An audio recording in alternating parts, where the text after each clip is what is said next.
wabarakatuh.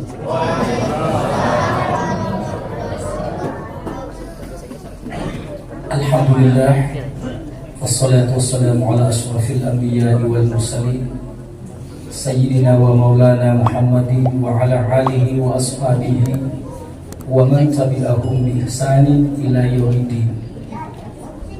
Fa ya ayyuhal muslimun, usikum bi nafsi wa iyaya bittaqwallah faqad fazal muttaqun. Faqala Allah ta'ala fi kitabil karim wa huwa asdaqul qailin. A'udzu billahi minasy syaithanir rajim. Bismillahirrahmanirrahim.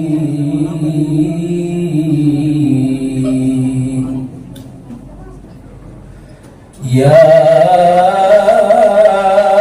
ayyuhalladzina amanu kutiba 'alaikumus siyam kama kutiba 'alal ladzina min qablikum la'allakum tattaqun.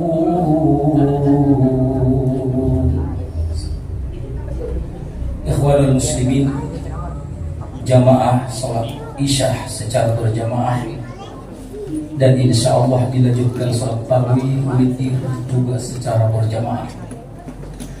Alhamdulillah, kalimat yang tak henti-hentinya kita ucapkan adalah kalimat hamdalah, sebagai ungkapan syukur kita kepada Allah atas limpah nikmat dan karunia-Nya, sehingga pada kesempatan malam yang ketiga di bulan suci Ramadan ini kita semua masih diberikan oleh Allah nikmat kesehatan, nikmat kekuatan, nikmat kesempatan untuk hadir melaksanakan salah satu kewajiban kita, yakni sholat berjamaah.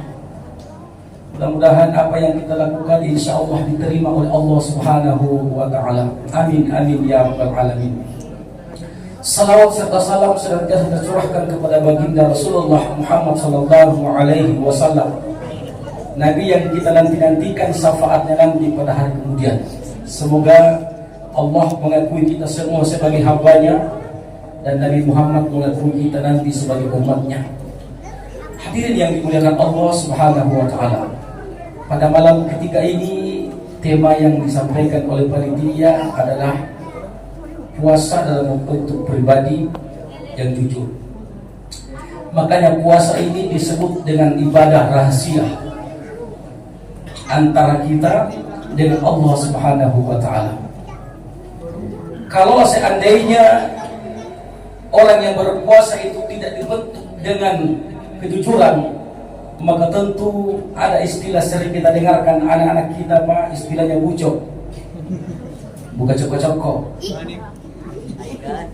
Ada anak-anak yang bucok? Tidak ada kan? Nah, tapi karena kita yakin bahwa ibadah puasa kita ini langsung dilihat oleh Allah, sehingga dengan gemblengan puasa selama Ramadan selama 1 bulan ini, insya Allah setelah keluar nanti kita dari bulan suci Ramadan, semoga tetap kita bisa mempertahankan sampai seterusnya, bahkan sampai ajal menjemput kita bisa menjadikan dengan gemblengan ibadah puasa ini kita senantiasa menjadi pribadi yang jujur. Jujur dengan ucapan, jujur dengan tingkah laku dan perbuatan. Kenapa? Hadirin yang dirahmati Allah Subhanahu wa Ta'ala, kita angkat satu kisah. Suatu ketika Umar bin Khattab keluar dengan beberapa orang bersama sahabatnya untuk mencari seekor kambing. Beliau Umar bin Khattab dan sahabatnya memakan daging kambing. Lalu keliling tidak menemukan seekor kambing. Akhirnya Umar bin Khattab dan beberapa sahabat menemukan seorang pengembala yang lagi mengembala kambing majikannya. Kemudian Umar bin Khattab radhiyallahu anhu meminta kepada pengembala itu untuk membeli seekor kambingnya karena beliau dan sahabatnya pengen makan daging kambing. Tapi apa kata seorang pemuda? Wahai Amirul Mukminin, sesungguhnya ini bukan kambing saya hanya seorang pengembala yang diberikan upah oleh tuanku. Maka Umar bin Khattab berkata, sampaikan saja kepada tuanmu, kalau seekor kambingmu itu dimakan serigala atau hilang dan tak entah kemana. Maka seorang pemuda atau seorang pengembala kambing ini berkata, wahai Amirul Mukminin, jikalau saya menyampaikan itu kepada majikan saya, yakin mereka akan percaya karena selama ini saya tidak pernah berbohong kepada mereka. Tetapi ketahuilah di manakah Allah berada. Bukankah Allah Maha melihat kita? Bukankah Allah Maha mengetahui kita? Apa yang terjadi Bapak Ibu yang dirahmati Allah? Maka Umar bin Khattab dan beberapa sahabatnya menangis seraya banyak istighfar, memohon ampun kepada Allah Subhanahu wa taala, seraya memeluk seorang pengembala itu dan berkata, terima kasih seorang pengembala kambing yang mengingatkan kita begitu pentingnya kejujuran di dalam kehidupan ini. Maka hadirin dirahmati Allah Subhanahu wa taala, inilah yang sering diberikan istilah, mari kita merasakan muraqabah dalam hidup kita, Pak. Apa itu yang dimaksud muraqabah?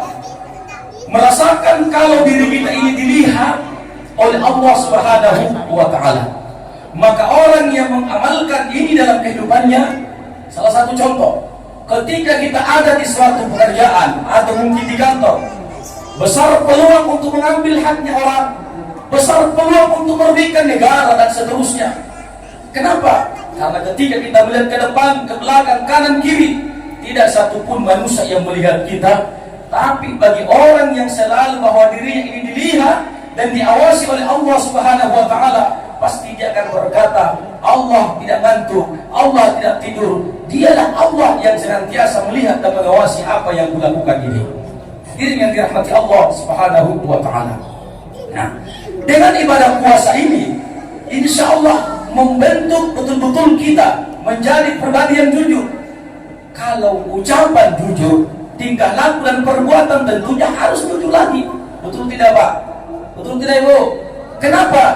Satu, gemblengan Ramadan ini membentuk pribadi kita jujur, dan insya Allah orang-orang yang berhasil bukan hanya di bulan suci Ramadan saja dia jujur, ucapan, tingkah laku dan perbuatan, tapi setelah Lebaran insya Allah tetap mereka mampu istiqamah, konsistensi mempertahankan sifat kejujuran yang ada di dalam kehidupannya. Jujur dengan ucapan, jujur dengan tingkah laku dan perbuatan. Ma yalfizu min qawlin illa ladaihi raqibun atid. Tidak pula satu kata yang diucapkan melainkan ada malaikat raqib dan atid yang mencatatnya. Bukankah Allah Maha melihat? Allah Maha mengetahui. Bahkan bisikan di dalam kalbu kita diketahui oleh Allah Subhanahu wa taala. Tapi kenapa dalam surat Qaf ayat 18 itu Allah mengutus dua malaikatnya?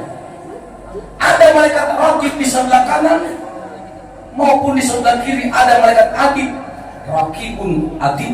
Jadi malaikat raqib ini diutus oleh Allah untuk mencatat ucapan-ucapan jujur kita, tingkah laku dan perbuatan kita, bacaan-bacaan Al-Quran, doa-doa kita dan seterusnya. Meskipun Allah melihat, Allah Maha mengetahui, tapi memang malaikat raqib ditugaskan oleh Allah untuk melapor itu, Pak.